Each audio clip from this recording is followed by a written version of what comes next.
Hello friends, previous video में हमने part number 3 देखा था सेकंड चैप्टर का। उससे आगे आज चलते हैं। तो हमने ड्रिफ्ट नंबर 3 की टेंडेंसी अभी पढ़नी है कि उसमें था क्या। ठीक है। The third drift shows the sense of ego, a great and common feeling of times, the root cause of all other feelings, telling of lies, live beyond one's income, extra. The fourth drift depicts avarice or greed arising from possessiveness. Mortals know they are not immortal. They even freely advise one another that all possessions are to be left behind when death overtakes one, and yet few there be who are free from this weakness. तो जो तीसरा drift है जिसमें कि जो writer हैं अपनी wife से बोलते हैं कि अब से मैं तुम्हें एंजल नहीं बोलूँगा, क्योंकि मुझे पता चल गया है कि जो एंजल है वो ह्यूमन बींग से अलग होता है। तो उनकी जो वाइफ है उनको गुस्सा आ जाता है कि क्योंकि इसका मतलब उनका जो है ईगो हर्ट हुआ है। ठीक है। तो ये इसमें बोल रहे हैं कि जो तीसरा ड्रिफ्ट है वो ईगो को दिखाता है कि उसमें ईगो आया उनके माइंड में उस समय। ठीक है। उनकी वाइफ के माइंड में ईगो आया, उसको दिखाता है तीसरा ड्रिफ्ट। वो ड्रिफ्ट हम पढ़ लिए थे ना जो नंबर 1 चैप्टर में। तो उसमें आप देख लेना, जो भी है उसे दोबारा पढ़ लेना अगर याद नहीं है तो अ ग्रेट एंड कॉमन फीलिंग, जो कि बड़ी और कॉमन सी गलती है, सब में होती है। ठीक है, सभी ह्यूमन में है। Of time the root cause of all other feelings, कि ये कई बार जो है ये हर एक प्रॉब्लम की जड़ होती है। ठीक है ना, हर एक प्रॉब्लम मतलब इससे शुरू होती है। झूठ बताना, लिविंग बियॉन्ड वंस इनकम, मतलब कि होते हैं ना लोग कि उनके पास इनकम तो उतनी नहीं है, लेकिन वो एक सोसाइटी में अपना स्टेटस एक मेंटेन करने के लिए ज़्यादा खर्चे करते हैं। ठीक है ना, एक रॉयल लाइफ जीना मतलब। ठीक है ना, आपके खर्चे ज़्यादा हैं लेकिन इनकम बहुत कम है। लेकिन खर्चे किस लिए करने, केवल दिखाने के लिए। कुछ लोगों को शौक होता है ज़्यादा खर्चे करने का, स्टैंडर्ड चीज़ें खरीदने का, पहनने का। तो यही है, ये एक हिसाब से ईगो ही है उससे, क्योंकि अटैच्ड हो जाते हैं, मतलब कि वही चीज़ चाहिए एक सोसाइटी में अपना मेंटेन रखने के लिए स्टेटस। तो यही है।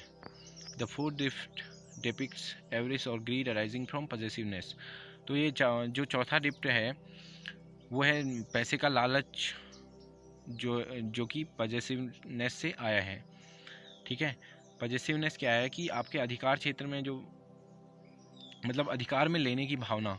जैसे किसी के पास होता है ना, मान लिया आपके पास बहुत सारा पैसा है तो आपको और चाहिए। ठीक है ना, आप और लेना चाहते हैं। तो यही एक ग्रीड है आपकी। ठीक है ना। तो ज़रूरी नहीं है कि जिसके पास पहले से हो वो फिर से लेना चाहता हो, इकट्ठा करना चाहता हो। ये जिसके पास कुछ नहीं है उसमें भी तो होता ही है लालच, हर एक में होता है लगभग। तो ये चौथा ड्रिफ्ट ऐसा बताता है, ठीक है, कि पॉजेसिवनेस से जो है लालच आता है। ठीक है, वो अपने अधिकार में लेना चाहता है चीज़ों को। ठीक है। Mortals no they are not immortal. जो मनुष्य हैं, मेनली मनुष्य के लिए यहाँ पर यूज किया है, जो कि मरने वाली चीज़ें हैं, जो मतलब जो चीज़ अमर नहीं है वो है मॉर्टल्स होते हैं। मनुष्य जानता है कि वो अमर है, अमर नहीं है।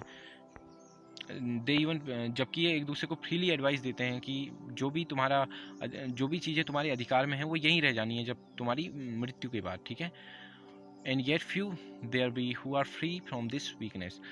और फिर भी यहाँ कुछ ही लोग हैं जो कि फ्री हैं इस वीकनेस से, मतलब कि जिनमें ग्रीड नहीं है, कुछ ही लोग हैं ऐसे। The fifth drift denotes envy और जेलसी। तो पांचवा ड्रिफ्ट जेलसी को दिखाता है। Man attributes this weakness to women. मनुष्य आरोप लगाता है इस वीकनेस का वुमेन पे, मतलब कि वो बोलता है कि जो वुमेन है वो दूसरी वुमेन से जलती है, लेकिन वो भी उतना ही वीक है, ही जस्ट एज वीक। जबकि जो मैन है वो भी दूसरे मैन से जलता ही है। ठीक है ना। तो वो बोलता है कि एक वुमेन दूसरे से जलती है, वो वुमेन पे आरोप लगाता है इसका। ये फिफ्थ ड्रिफ्ट जो था उसमें आप देख लेना। ठीक है। उसकी टेंडेंसी को यहाँ पर एक्सप्लेन कर रहे हैं। जो भी ड्रिफ्ट आए थे फर्स्ट वाले चैप्टर में उनकी टेंडेंसी को क्या उसमें था उसको यहाँ पर एक्सप्लेन कर रहे हैं। The sixth drift shows the arrogance of man, he thinks no end of himself, even distant star are his to conquer and so thinks even the man in the street. तो जो छठा drift है वो arrogance, अभिमान को दिखाता है मनुष्य के। वो अपना कोई अंत ही नहीं समझता है, जबकि वो दूर दूर के जो स्टार्स हैं उसके लिए हैं, उसके जीतने के लिए हैं, ऐसा सोचता है। और ऐसा वो भी सोचता है जो कि स्ट्रीट पर मनुष्य है, मतलब बहुत ही लोअर लेवल पे। मतलब इसका ये मतलब है कि जो अपने थॉट्स के स्तर पर बहुत ही कम है, मतलब जिसका ब्रेन का जो है डेवलपमेंट कम हुआ है, वो भी ऐसा सोचता है। क्योंकि हर एक में लगभग होता ही ऐसा ना, एरोगेंस तो हर एक में होता है अपने अपने स्तर पर, चाहे वो बहुत ही कम छोटे लेवल का इंसान ही क्यों ना हो। मतलब वो अपने थॉट्स के स्तर पर अगर ज़्यादा डेवलप नहीं भी हुआ है तो भी वो सोचेगा किसी न किसी लेवल में, तो उसमें एरोगेंस होगा ही। All person suffer from arrogance in varying degrees, that is why all person love praise. If we do not suffer from arrogance, we will react in the same way to praise as we would do if someone were to insult us. सभी मनुष्यों में तो कहीं ना कहीं जो है arrogance होता ही है, बोल रहे हैं कम या ज़्यादा। इसीलिए हम अपनी तारीफ पसंद करते हैं, ठीक है। अगर हम एरोगेंस अगर हमें नहीं होता तो हम अपनी तारीफ और फिर अपनी इंसल्ट में सेम रिएक्ट करते हैं। Though we think that we do not like praise, it certainly makes us happy. हम ऐसा सोच सकते हैं कि हमको अपनी तारीफ पसंद नहीं है, लेकिन ये इससे हम खुश हो जाएंगे। मतलब अगर मैं सोचूं यार मुझे तो अपनी तारीफ पसंद ही नहीं है, तो मैं खुश हो जाऊंगा कि यार मुझे तो तारीफ पसंद नहीं है अपनी, ये सोच के। तो ये सोच के अगर मैं खुश हो गया तो ये भी तो मेरा एरोगेंस है, ठीक है ना। तो असल में मैं सोचूंगा यार मेरे में एरोगेंस नहीं है, क्योंकि मेरी तारीफ अगर होती है मैं खुश नहीं होता। लेकिन मनी मन में ये सोचने से कि मैं अपनी तारीफ से खुश नहीं होता, ठीक है, इससे मैं खुश हो जाऊंगा। इस बात से मैं खुश हो जाऊंगा कि मैं अपनी तारीफ करने पर खुश नहीं होता। तो ये भी तो एरोगेंस है। आ रही होगी बात समझ में। वायलेस्ट and insult even if we can control ourselves certainly makes us unhappy. वायलेस्ट एंड इंसल्ट, जब भी इंसल्ट के दौरान हो सकता है कि हम उस समय कुछ ना बोलें, ठीक है ना, उस समय हम चुप रहें। जब भी हमारी इंसल्ट हो हम अपने को कंट्रोल कर पाएँ, लेकिन उसके बाद हम अगर अंदर से दुखी हो जाएं, इसका मतलब है हम में एरोगेंस है, ठीक है। अगर आप में एरोगेंस नहीं है ना, हमारी तारीफ कर रहा हो, बुराई कर रहा हो, हम बिल्कुल अपने अपने बारे में हमारे कोई थॉट्स होंगे ही नहीं, ठीक है ना, कि मैं अभी खुश हूँ, दुखी हूँ, इसके ऐसा बोलने पर मैं खुश हूँ या दुखी हूँ, ये सब होगा ही नहीं, ठीक है। अगर एरोगेंस नहीं होगा तो मतलब कि बाहर की चीज़ों का आप पर कोई असर नहीं होने वाला। Certainly makes one sage has said that arrogance is the twin brother to ignorance. एक जो है सेज, एक साधु ने कहा था कि जो एरोगेंस है, जो अभिमान है, वो जुड़वा भाई है किसका? अज्ञान का। Where there is an exhibition of arrogance under the surface is ignorance. मतलब जहाँ आपको दिखेगा अभिमान दिखेगा, जहाँ पर उसके नीचे इग्नोरेंस होगा, अज्ञान होगा। मतलब इसका ये मतलब है कि अगर हम में अभिमान है किसी चीज़ को लेकर के, इसका मतलब उसके बारे में हम पूरा जानते नहीं है, उस बारे में हमें ज़रूर न ज़रूर क्या होगा? अज्ञान होगा।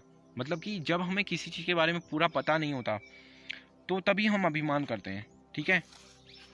मान लिया मैं अभिमान करता हूँ किसी चीज़ के बारे में। मान लिया कि मेरे पास, मैं सोचता हूँ मेरे पास मान लिया 10 करोड़ रुपए हैं, मुझे अभिमान होता है। मान लिया मेरे गांव में सबसे ज़्यादा पैसा मेरे पास है, ठीक है, 10 करोड़ है मान लेते हैं, तो मुझ में एरोगेंस आ जाएगा। लेकिन मुझ में इग्नोरेंस है, मुझ में अज्ञान है, क्योंकि मैं सोच रहा हूँ यार 10 करोड़ केवल मेरे ही पास है। जब मुझे पता चलेगा भाई 10 करोड़ तो क्या, यहाँ तो कितने अरबों रुपए हैं लोगों के पास, ठीक है। तो ये सोच के जब मुझे पता चल जाएगा पूरा, मतलब ज्ञान हो जाएगा कि नहीं यहाँ तो बहुत सारे लोग हैं, ठीक है ना, तो ये सोच के मेरा जो एरोगेंस है वो दूर हो जाएगा। ये मैं केवल एग्जांपल ले रहा हूँ, ठीक है ना। तो ये हर एक केस में ऐसा हो सकता है, ठीक है ना। जहाँ पर आप में अज्ञान होगा तभी आप में एरोगेंस आएगा, ठीक है ना। इग्नोरेंस जब होगा तभी आप में एरोगेंस आएगा। अगर आप सब जानते होंगे तो फिर किस बात का, ठीक है ना, किस बात का आप में अभिमान आएगा? फिर कोई अभिमान नहीं रहता है। जब आपके पास ज्ञान होता है, मतलब हर चीज़ के बारे में आप क्लियरली अगर जानेंगे तो फिर आप में अभिमान नहीं रहेगा। तो जब अज्ञान होगा तभी अभिमान आता है। That is the 7th drift. The next drift after arrogance is ignorance. That is the 7th drift. आप उस 6th और 7th drift को देख लेना। उसमें जो है 6th में एरोगेंस को दिखाएगा ह्यूमन के, और 7th में इग्नोरेंस को, अज्ञान को दिखाएगा। Should a person be so lucky as to know that he is ignorant? क्या एक पर्सन को खुश नहीं होना चाहिए या फिर मतलब लकी महसूस नहीं करना चाहिए अपने आप को कि वह अज्ञानी है, अगर उसे पता चल जाए कि वो अज्ञानी है तो उसको खुश होना चाहिए, क्योंकि he has a chance of looking into his own self and correcting the fault, क्योंकि उसके पास चांस है कि वो अपनी गलती को सुधार ले। अगर मुझे पता चलेगा ना कोई चीज़ मुझे नहीं आती, मुझे जब पता चलेगा कि कोई चीज़ मुझे नहीं आती तभी तो मैं जानने की कोशिश करूँगा ना। ये यहाँ पर नोट करने वाली बात है, क्योंकि जब हम सोच लेते हैं ना कि हमें सब कुछ आता है तो फिर हम आगे नहीं बढ़ते। जब हम सोचते हैं हाँ ये चीज़ हमें नहीं आती, जब हमें पता चलेगा, जब हम एक्सेप्ट करेंगे कि कुछ चीज़ हमें नहीं आती ना, तभी तो हम उसे सीखेंगे। ठीक है। The 7th drift is from the previous 6 directly without the mind being brought back, what we call the unrecognized drift। इससे आगे बाद में पढ़ते हैं अगले वीडियो में। ठीक है, थैंक्स फॉर वॉचिंग।